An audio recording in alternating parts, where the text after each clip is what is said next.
The sun was slowly setting behind the wide Arizona desert, spreading a warm orange light across the land.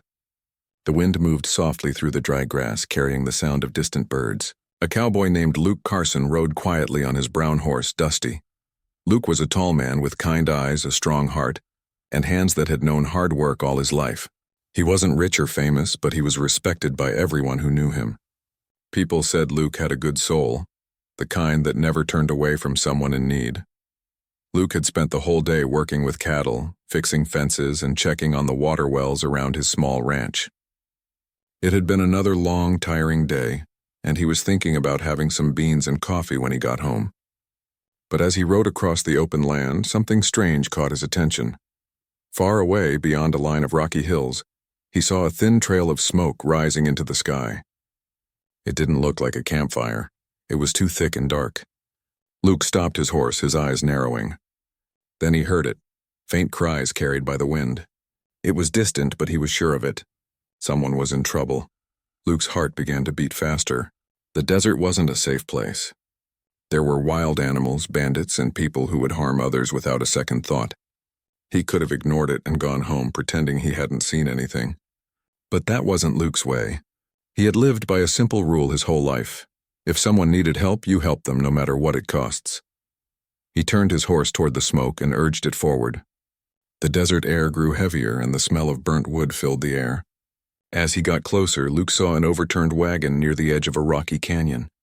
Its wooden wheels were broken and supplies were scattered everywhere. He slowed down and listened carefully. Then he heard it again, soft whimpers like children crying. Luke quietly dismounted his horse and walked closer.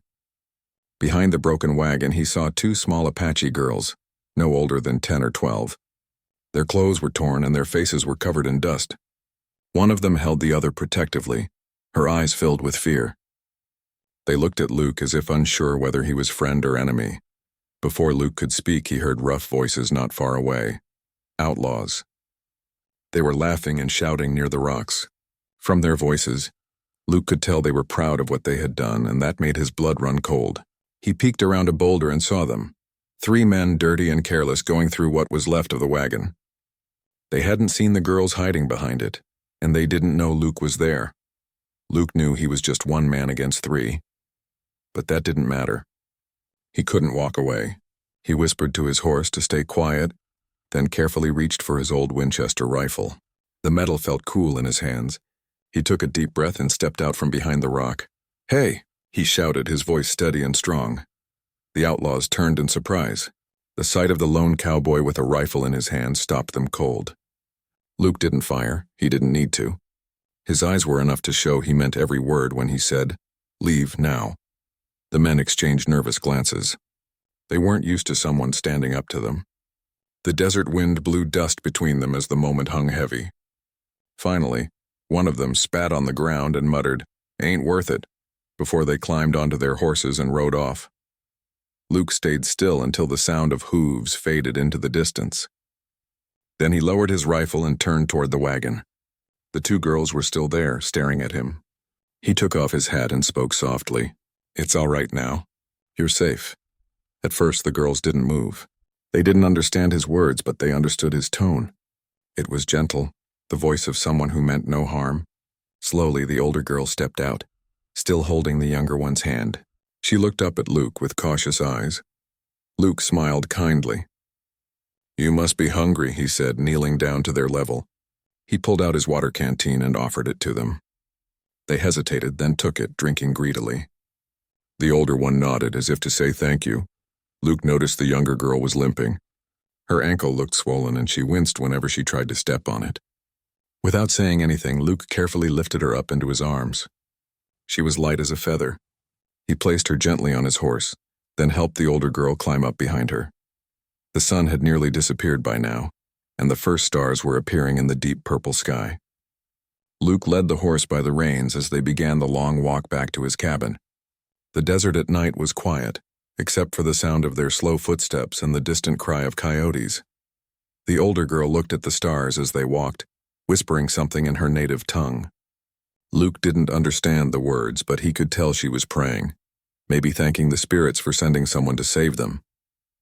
After nearly 2 hours of walking, The small cabin finally appeared in the distance. It wasn't much, just a single room with a wooden porch and a chimney, but it was warm and safe. Luke opened the door, lit the lamp, and guided the girls inside. The glow from the fire painted the room in soft light. He gave them food, some beans, cornbread, and water, and watched as they ate quietly. They were shy, but every now and then they looked at him with gratitude in their eyes. Luke didn't ask questions about what had happened. He could see enough from their faces. They had lost something, maybe everything. When they finished eating, Luke spread an old blanket on his bed for them to sleep on. "You can rest here," he said softly. The girls looked at each other, then nodded. They lay down close together, their eyes finally closing after a long, terrifying day. Luke sat near the fireplace, staring at the flames as he cleaned his rifle. He wasn't angry, just thoughtful. The desert had always been full of danger, but it also had a strange way of testing a man's heart. Tonight he had been tested and he had done what was right. Outside, the wind picked up again, brushing softly against the cabin walls. Luke listened to it for a long time, thinking about the two girls sleeping peacefully behind him. He didn't know who they were or where they came from, but he felt a deep sense of responsibility toward them. As he looked out the window at the endless dark horizon, Luke whispered to himself, "You did good today." But deep down, he knew this wasn't the end of the story. Something about the way the girls had appeared, out of nowhere, in the middle of nowhere, made him feel like fate had brought them into his life for a reason. That night, Luke slept lightly by the door with his hat pulled down over his eyes, his rifle within reach. The fire burned low, casting a warm glow over the small room. Outside, the stars shone brighter than ever, watching over the quiet cabin, and somewhere out there, beyond the desert hills, a figure was already looking for those two girls. A mother who would soon find out what Luke had done for her children. When morning came, Luke's life would change forever. The morning sun slowly rose over the Arizona desert, lighting up the sand and turning the sky into shades of pink and gold. Luke Carson was already awake. He had always been an early riser, but this morning felt different. The two little Apache girls were still sleeping soundly on his bed, wrapped up in a warm blanket. Their faces looked peaceful now, no longer frightened like the night before. Luke smiled quietly to himself as he brewed a pot of coffee over the fire. The smell filled the cabin, mixing with the cool morning air. It reminded him that life, even in the toughest places, could still be gentle. He stepped outside, letting the fresh air touch his face. The desert stretched endlessly around him, calm and quiet as if nothing bad had ever happened. He walked to the small water trough near his cabin and filled a bucket for his horse. Dusty nickered softly as if thanking him. Luke patted the horse's neck. "You did good, old boy," he said softly. "Real good." After feeding the horse, Luke returned inside. The girls were awake now. The younger one sat up first, rubbing her sleepy eyes, while the older one helped her fix her hair. They looked shy but happy to see Luke.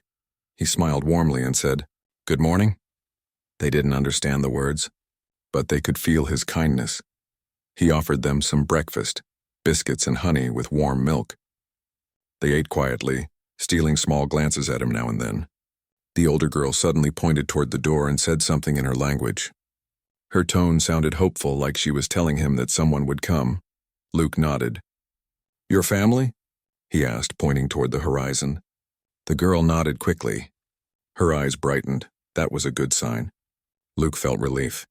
Maybe their family had survived or were nearby. He decided to wait with them until someone came. Hours passed slowly. The desert sun climbed higher and the air grew warm. Luke stayed outside, chopping some wood while keeping an eye on the road. From time to time, the girls would peek through the door to watch him work. They smiled shyly whenever he waved at them. By late afternoon, Luke saw something in the distance, a group of riders approaching. His hand instinctively moved toward his rifle, but then he noticed the riders were not outlaws. They were Apaches, moving calmly and with purpose. The girls ran outside excitedly, waving their hands. Luke lowered his guard and stepped forward. The riders stopped a short distance from the cabin. At the front was a woman dressed in traditional Apache clothing, her long black hair braided neatly, her eyes filled with strength and wisdom. She dismounted gracefully, and when the girls ran to her, she knelt down and held them tightly. The moment was quiet but full of emotion. A mother's relief, a mother's love. Luke stood silently, giving them space. He could feel the emotion even though no words were spoken. After a while, the woman stood up and looked at him. Her expression was calm but serious. She spoke a few words in her language, and one of the men beside her, likely a translator, and stepped forward. He said, "She is the mother of the girls. They were taken when outlaws attacked their camp. She has searched for them since last night." Luke nodded respectfully. "I just found them near the canyon," he said. "I did what anyone would have done." The translator spoke her words again. The woman listened carefully, then placed her hand over her heart and said something soft but meaningful. The translator smiled. She says, "You are a man of great spirit. You saved her children. For that she is thankful." Luke smiled, tipping his hat. "They were brave girls," he said kindly. "You should be proud." The mother looked at him again, her eyes thoughtful. After a moment, she said something else, this time with a firm tone. The translator hesitated before repeating it. She says, "You are to be rewarded. Whatever you ask for, she will give." Luke was surprised. He shook his head quickly. "No reward," he said. "I didn't do it for that." The translator told her what he said, but the woman frowned slightly and replied again. Her words came out strong and certain. The translator looked at Luke, almost embarrassed. She says, "You will not leave without a gift. She wants to repay your kindness in the way of her people." Luke was quiet for a moment. He didn't want anything from her, but he could see in her eyes that refusing would hurt her pride. Finally, he smiled and said gently, "Then tell her this. Her children's smiles are enough reward for me." The translator spoke, and for a moment, the woman seemed touched. She looked at Luke deeply, as if studying his soul. Then she took off a beautiful handmade necklace from around her neck, a string of turquoise and bone beads, and walked toward him. Luke didn't move. She stopped in front of him and slowly placed the necklace in his hand. "She says this belonged to her family," the translator said softly. "Now it belongs to you. You are a friend of her people." Luke held the necklace carefully, feeling its weight. It was simple but full of meaning. He looked at the woman and nodded respectfully. "Tell her I'll treasure it," he said quietly. The translator smiled and relayed the message. The woman nodded once, her expression proud and peaceful. The girls hugged Luke tightly before leaving. The younger one gave him a small feather she had tied around her wrist, as if giving him something special of her own. Luke took it and smiled warmly. "Thank you, little one," he said softly. As the Apache group rode away, the dust from their horses rose into the glowing light of the setting sun. Luke stood there watching until they disappeared behind the hills. The desert grew quiet again, peaceful and still. That evening, Luke sat on his porch holding the necklace in his hand. He thought about how strange life could be. One day you're just riding home from work, and the next you're saving lives and making friends you never expected. The desert, harsh as it was, had a way of bringing out the best in people when it mattered most. He looked up at the stars that night. The same stars he had seen every night of his life. But they seemed to shine brighter now. He felt something deep in his chest, not pride, but peace. He had done what was right, and somehow that had brought meaning to his quiet life. In the following days, Luke went back to his normal routine. He fixed fences, cared for his animals, and tended to his land. But sometimes, when the wind blew softly through the canyon, he thought he could hear the laughter of the two girls echoing in the distance. He would smile to himself, touching the necklace that now hung near his window. It reminded him that goodness never goes unnoticed, not by people, not by fate, and not by the world.